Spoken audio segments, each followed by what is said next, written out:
হঠাৎ বন্যা পরিস্থিতি তীব্র আকার ধারণ করেছে বাংলাদেশের ফেনী, নোয়াখালী ও কুমিল্লা অঞ্চলে। সবচেয়ে ভয়াবহ অবস্থা দাঁড়িয়েছে ফেনীর ফুলগাজী, পরশুরাম ও ছাগলনাইয়া উপজেলায়। বন্যার পানিতে তলিয়ে গেছে বাড়িঘর, রাস্তাঘাট, ফসলি জমি। এখনও হাজারো মানুষ পানিবন্দী অবস্থায় রয়েছে এইসব জায়গায়। এমন পরিস্থিতিতে এসব এলাকা পুরোপুরি বিদ্যুৎহীন হয়ে পড়েছে। বন্ধ হয়ে গেছে মোবাইল নেটওয়ার্কও।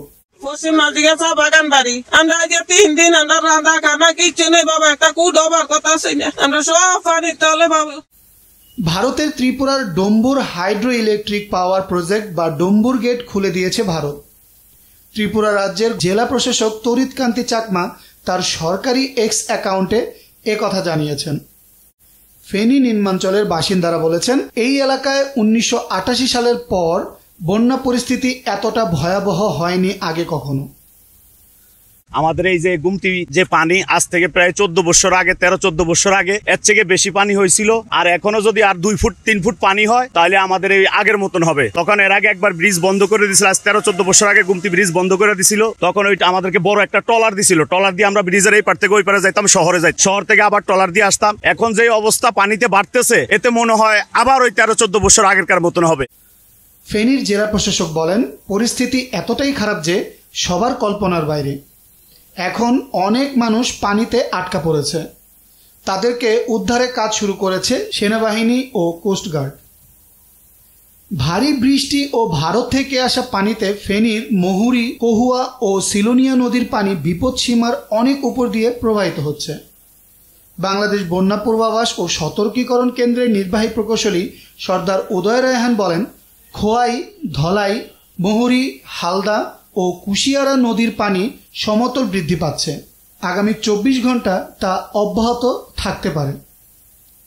মঙ্গলবার রাত থেকে ওইসব এলাকায় স্বেচ্ছাসেবী বিভিন্ন সংগঠন নৌকায় করে পানিবন্দীদের উদ্ধার করে বিভিন্ন আশ্রয় কেন্দ্রে নিয়ে যান। ধীরে ধীরে বন্যা পরিস্থিতি আরও অবনতি হওয়ায় জেলা প্রশাসনের পক্ষ থেকে জরুরি ভিত্তিতে সেনাবাহিনী ও কোস্টগার্ডের সহযোগিতা চাওয়া হয়।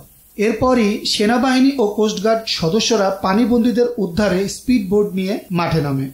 বিগত 15-20 বছর ধরে পানিতে আমরা ক্ষয়ক্ষতি অনেক নষ্ট হইতে আছে। ফেনী জেলা প্রশাসক বলেন, ফেনীর যেসব এলাকায় বন্যা পরিস্থিতি ভয়াবহ আকার ধারণ করেছে তার বেশিরভাগই সীমান্ত এলাকা। পরিস্থিতি এতটাই খারাপ হয়েছে যে আমাদের সামাল দিতে বেগ পোহাতে হচ্ছে। জেলা প্রশাসনের পক্ষ থেকে আমরা দুর্গত এলাকায় পানিবন্দীদের উদ্ধার কাজ করছি। গত কয়েকদিনের টানা বৃষ্টির পাশাপাশি ঢলের পানি বন্যা পরিস্থিতির অবনতি হচ্ছে কুমিল্লা, নোয়াখালী ও চট্টগ্রামের বিভিন্ন এলাকায়। কুমিল্লার গোমতী নদীর পানি বেড়ে যাওয়ায় কুমিল্লা সদর উপজেলা সহ বেশ কয়েকটি জায়গায় বাড়িঘর, ফসলি জমি, রাস্তাঘাট পানির নিচে তলিয়ে গেছে। বন্যা পরিস্থিতির অবনতি হচ্ছে নোয়াখালী জেলাতেও। জেলা সদর সোনাইমুড়ি সহ বেশ কিছু এলাকায় তৈরি হয়েছে তীব্র জলাবদ্ধতা। নোয়াখালীর মাইজদিতে হাঁটু পানি জমেছে শহরের প্রধান প্রধান রাস্তায়। অনেক এলাকার রাস্তায় তলিয়ে গেছে পানির নিচে। পরিস্থিতি খুব ভয়াবহ।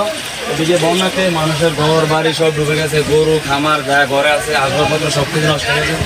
চট্টগ্রামের ফটিকছড়ির শতাধিক গ্রাম তলিয়েছে পানির নিচে। ওই উপজেলার মাছের খামার, বাড়িঘর ডুবে গেছে বন্যার পানিতে। চট্টগ্রামের মিরেরসরায় টানা 4 দিনের ভারী বর্ষণ ও পাহাড়ি ঢলের নিম্নাঞ্চল প্লাবিত হয়েছে। এতে পানিবন্দী হয়ে পড়েছে প্রায় 1.5 লক্ষ পরিবার। ঢলের স্রোতে ভেঙে গেছে উপজেলার বিভিন্ন এলাকার গ্রামীণ সড়কও।